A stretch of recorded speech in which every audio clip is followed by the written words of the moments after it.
Salut les sportifs. Aujourd'hui je commencerai la petite vidéo par une question. Déjà, est-ce que vous aimez ces petites vidéos? Et je compléterai par une deuxième question. Si vous appréciez ça, qu'est-ce que vous attendriez de plus?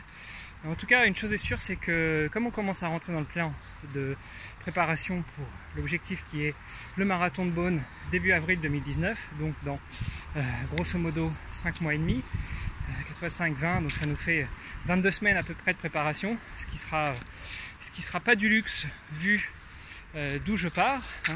Pour rappel, en 2010, oui 2010, non même 2009, Paul qui m'accompagne actuellement sur la préparation m'avait préparé pour le marathon de Paris, objectif 3h30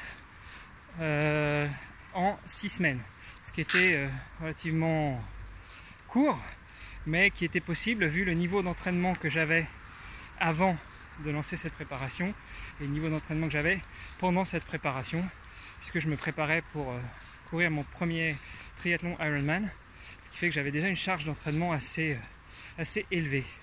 Et donc là, en préparation de l'objectif du marathon de Beaune en avril 2019, on commence à peine le plan et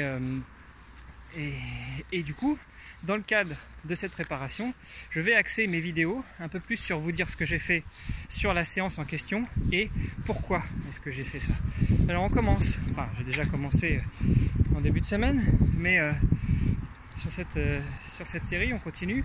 Aujourd'hui au programme c'était 15 km avec variation d'allure. Alors on n'est pas tout à fait sur du fartlek parce que l'objectif du fartlek c'est de la variation d'allure sporadique, c'est-à-dire on change d'allure comme on veut, quand on veut, on accélère, on ralentit, on fait parfois des segments d'1 kilomètre, parfois des segments de 500 mètres, parfois des segments de 5 km, mais c'est très aléatoire et c'est au bon vouloir du coureur. Là on est sur un plan avec modification de l'allure où il y avait 5 km endurance basse 1, donc c'est-à-dire vraiment en endurance basse, limite de la récupération. Donc l'allure actuelle ça nous a amené à 5,25, puis 5 km en endurance basse 2, donc endurance plus élevée.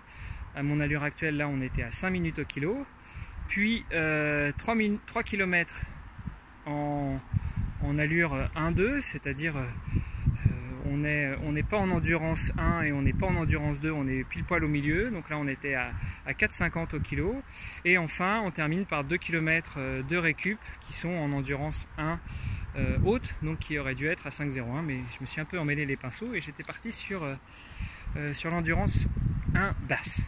Voilà, c'est assez technique. Si vous voulez, je vous rappellerai tout ça dans les show notes, dans les notes de cette vidéo. Comme ça, vous pourrez l'avoir sous les yeux. C'est un peu plus pratique à comprendre quand c'est visuel. Et puis, j'attends vos réponses à ma première question qui est qu'est-ce que vous attendriez de plus sur ce type de contenu qui va être de plus en plus quotidien, puisque l'objectif c'est presque d'avoir un entraînement par jour sans oublier la pause, la récupération, qui peut être soit de la récupération passive, donc on ne fait rien pendant une journée, soit de la récupération un peu plus active, où là on va faire un léger fitness, un peu de home trainer, voilà. En tout cas, je suis les plans de Paul, et puis je vous en dis plus dès la prochaine vidéo. Allez, ciao ciao, bonne journée.